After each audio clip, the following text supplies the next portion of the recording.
Hello, Chem 1. So far in Unit 8, we've talked a lot about covalent structures and how we map out a skeletal structure of a covalent compound. But the truth is, these structures exist in a three-dimensional space, meaning that the flat drawings that you've been drawing aren't completely accurate. Today, we're going to take a look at the shapes of covalent compounds. Let's get started. The way we get the shapes of molecular compounds is something called a Vesper model. VSEPR is an acronym standing for valence shell electron pair repulsion.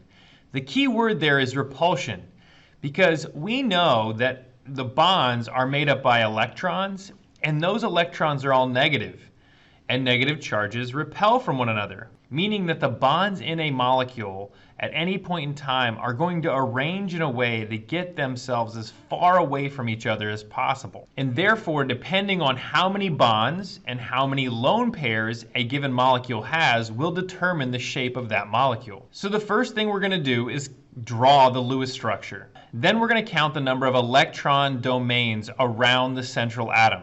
Sometimes these are referred to as clouds. I'll probably refer to them as both domains and clouds in class. A single, double, and triple bond would just count as one domain because those electrons are all in one area. And lone pairs also count as a domain. After we figure out how many domains we have, we can come up with the electron domain geometry, and then we can compare how many bonded domains we have compared to how many lone pair domains we have and get the molecular geometry, or the shape. In order to maximize the distance between electron pairs, in order to make as many bonds as possible, orbitals of a specific atom will blend together or hybridize into one hybrid orbital. If we consider the outer energy level of any central atom, we have one s orbital, 3 p orbitals, and 5 d orbitals. If we want to determine the hybridization, then we just look at the number of total domains around the central atom.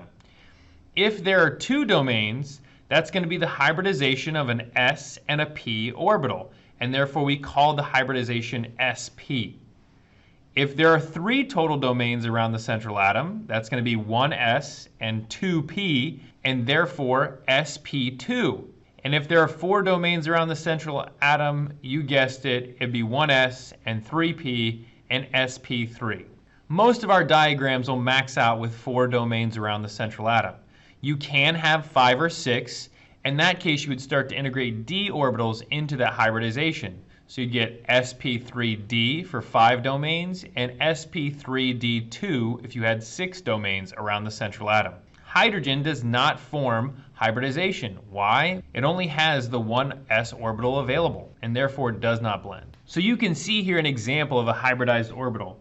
Here's an s orbital and a p orbital. But when that atom will go bond, they would hybridize into this kind of half sp type of orbital. And if then they overlap and are shown together, you can see how there are 2 bonding sites in this case. And remember, an sp hybridization would have 2 domains around that central atom.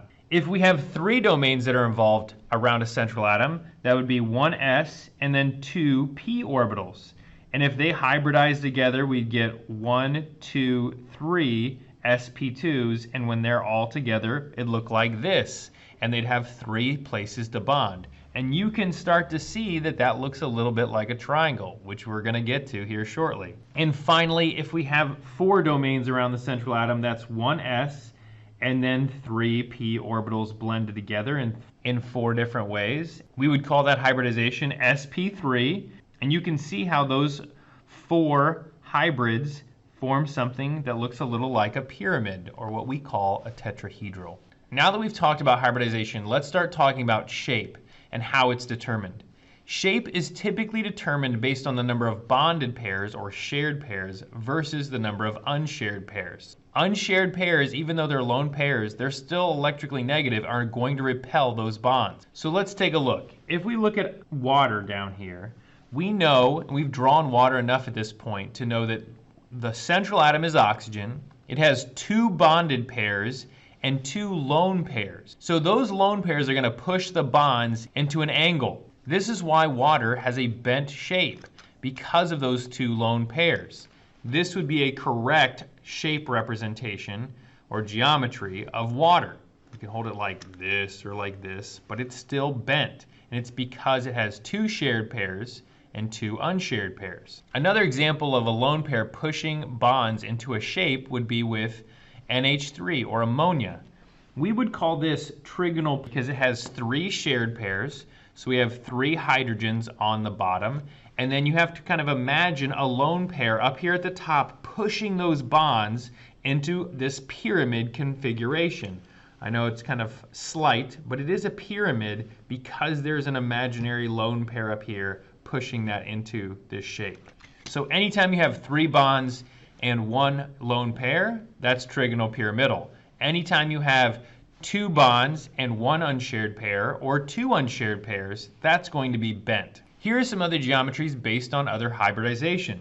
Anytime you have a central atom with just two domains, one on each side, this is a double bond and a double bond, and remember those double bonds just count as one domain, that would be a linear molecule, because you can see that if I only have two bonds, the farthest they can get away from each other is to the opposite sides, and it makes a straight line. This is carbon dioxide. If there are three domains, this central atom here is carbon, there's a double bond to this oxygen, but this has three domains, and if you look, this is on a plane. This is on the same plane, and we call this trigonal planar. Here's the triangle, and then it's on the same plane, so trigonal planar. This would be sp2 hybridization. The next one would be if we have four domains filled.